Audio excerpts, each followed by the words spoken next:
जय श्री सीताराम, हर हर महादेव। आज मैं बताने जा रहा हूँ 26 जनवरी। 26 जनवरी का मतलब क्या और 26 जनवरी है क्या, इसे जानना ज़रूरी है। और हमारे भारतीय और हर एक नागरिक के पास ये सूचना पहुँचना चाहिए, सभी लोग जानें हमारा देश आज़ाद कब हुआ, संविधान कब लागू हुआ। ये जानना बहुत ही आवश्यक है। ये मज़े की बात है कि यदि हम एक सामान्य भारतीय से पूछें कि 26 जनवरी का सेलिब्रेशन हम करते हैं किस लिए करते हैं, तो कई लोग उसे आज़ादी से जोड़कर देखेंगे, जबकि ये उसके कहीं आगे का सेलिब्रेशन है। भारत 15 अगस्त 1947 को स्वतंत्र हुआ, लेकिन इस स्वतंत्रता को सही मायने 26 जनवरी 1950 को मिले, जब हमने भारत में संविधान लागू कर लोकतंत्र स्थापित किया। केवल स्वतंत्रता मिलना उतना महत्वपूर्ण नहीं था, क्योंकि स्वतंत्रता के बाद भारत की स्थिति और किसी देश की तरह हो सकती थी, जहां तानाशाही राजतंत्र, सैन्य शासन इत्यादि फिर जड़ें जमा लेते। लेकिन भारत के फाउंडर फादर्स, संस्थापक पितामहों ने हमें सुरक्षित भविष्य दिया एक शानदार संविधान से। करियर फंडा में स्वागत। क्या है 26 जनवरी गणतंत्र दिवस? 26 जनवरी यानी संविधान लागू होने का दिन, इस आज़ाद मुल्क के गणतंत्र बनने का दिन, कानून का राज स्थापित होने का दिन। भारत में संविधान निर्माण का कार्य दिसंबर 1946 से ही शुरू हो गया था। संविधान निर्माण का काम लगभग 250 सदस्यों की संविधान सभा ने 26 नवंबर 1949 को पूरा कर लिया। वो दिन हम कानून दिवस या संविधान दिवस के रूप में मनाते हैं। भारतीय राष्ट्रीय कांग्रेस द्वारा 26 जनवरी 1930 को पूर्ण स्वराज की मांग उठाते हुए देशवासियों से इस दिन को स्वतंत्रता दिवस के रूप में मनाने की अपील की गई थी। इसी दिन की याद में 26 नवंबर 1949 को तैयार संविधान को 2 महीने बाद अर्थात 26 जनवरी 1950 से लागू करने का निश्चय किया गया, जिसे हम गणतंत्र दिवस के रूप में मनाते हैं। अब सामान्य जन के लिए गणतंत्र दिवस के मायने। नंबर 1, जनता का शासन जनता के लिए। गणतंत्र का अर्थ है भारत का शासन भारत की जनता द्वारा चुने हुए प्रतिनिधियों अर्थात गणों द्वारा भारत की जनता को ध्यान में रखकर किया जाएगा। भारत की जनता इन प्रतिनिधियों को उनके परफॉर्मेंस के आधार निरंतर होने वाले चुनावों में बदल सकती है। अर्थात कोई भी संस्थान, ना संसद, ना कार्यपालिका, ना ब्यूरोक्रेसी और ना ही न्यायपालिका सर्वोपरि है, बल्कि जनता सर्वोपरि है। इसे ही विदा पॉपुले कहते हैं। यह शासन आधुनिक चेक्स एंड बैलेंस के अनुकूल है। जनता सर्वोपरि है, ये याद रखें। कानून का शासन, रूल ऑफ लॉ। संविधान स्थापित होने का क्या अर्थ होता है? इसका अर्थ है कि भारत का शासन किसी व्यक्ति, संस्थान, समाज या धर्म की मर्जी से ना होकर लॉजिकली बनाए गए कुछ नियमों, जिन्हें हम कानून के नाम से जानते हैं।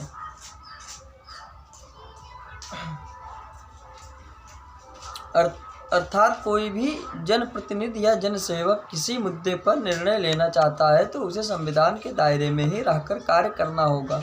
जिस देश में कानून का राज होता है वह राजा कानून नहीं होता, कानून राजा होता है। भारतीय संविधान के अनुच्छेद 14 से 18 भारत में समानता स्थापित करते हैं। अर्थात भारत का संविधान इस बात का प्रावधान करता है कि किसी भी भारतीय के साथ धर्म, जाति, रंग, लिंग, वंश, वर्ग या जन्म स्थान के आधार पर भेदभाव नहीं किया जाएगा। समानता का अधिकार संविधान की प्रमुख गारंटियों में से एक है। एक बेहद असमान समाज के लिए जहां ऐतिहासिक रूप से अन्याय हमेशा होता रहा। ये एक क्रांतिकारी विचार रहा है। अब भारतीय संविधान का आर्टिकल 19 नागरिक अधिकारों से के रूप में 6 प्रकार की स्वतंत्रताओं की गारंटी देता है। इसमें बोलने और अभिव्यक्ति की स्वतंत्रता, शांतिपूर्वक बिना हथियारों के एकत्रित होने और सभा करने की स्वतंत्रता, भारत के राज्य क्षेत्र में कहीं भी आने जाने की स्वतंत्रता, भारत की किसी भी भाग में बसने और निवास करने की स्वतंत्रता तथा कोई भी पेशा अपनाने की स्वतंत्रता शामिल है। इन अनुच्छेदों में कुछ प्रतिबंध भी शामिल हैं जिन्हें विशेष परिस्थितियों में राज्य द्वारा व्यक्तिगत स्वतंत्रता पर लागू किया जा सकता है। इन 6 आज़ादियों से ही सिविल लिबर्टी की बुनियाद पड़ती है। ये 6 हमारे देश के हर नागरिक को ताकतवर बनाते हैं। शोषण के विरुद्ध अधिकार। अब भारतीय संविधान में यह अधिकार आर्टिकल 23 से 24 में निहित है। इनमें राज्य या व्यक्तियों को द्वारा समाज के कमजोर वर्गों का शोषण कर रोकने के लिए प्रावधान किए गए हैं। अनुच्छेद 23 के प्रावधान के अनुसार मानव तस्करी प्रतिबंधित है। इसे कानून द्वारा दंडनीय अपराध बनाया गया है। साथ ही बेकार या किसी व्यक्ति को पारिश्रमिक दिए बिना उसे काम करने के लिए मजबूर करना, यहाँ कानूनन काम न करने के लिए या पारिश्रमिक प्राप्त करने के लिए हकदार है, भी प्रतिबंधित किया गया है। अब धर्म, संस्कृति एवं शिक्षा की स्वतंत्रता का अधिकार। भारतीय संविधान में यह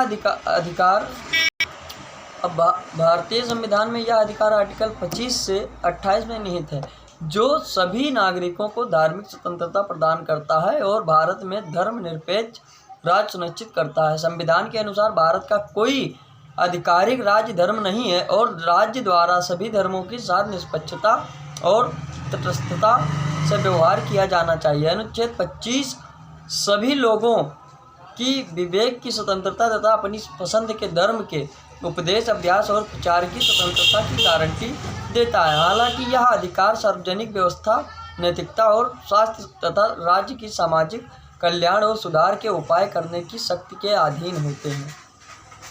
अब हिंदू, मुस्लिम, सिख, ईसाई, जैन आपस में हैं भाई बहन।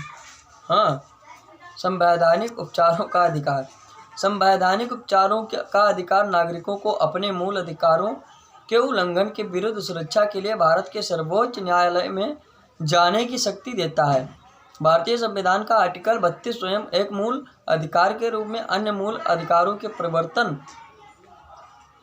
के लिए गारंटी प्रदान करता है। संविधान द्वारा सर्वोच्च न्यायालय को इन अधिकारों के रक्षक के रूप में नामित किया गया है।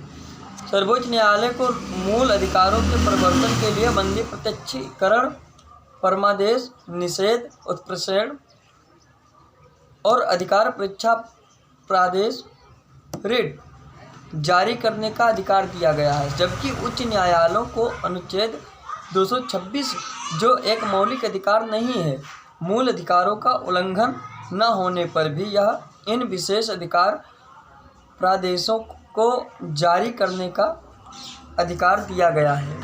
अब आपके मूल अधिकार ही 26 जनवरी को इतना स्पेशल बनाते हैं।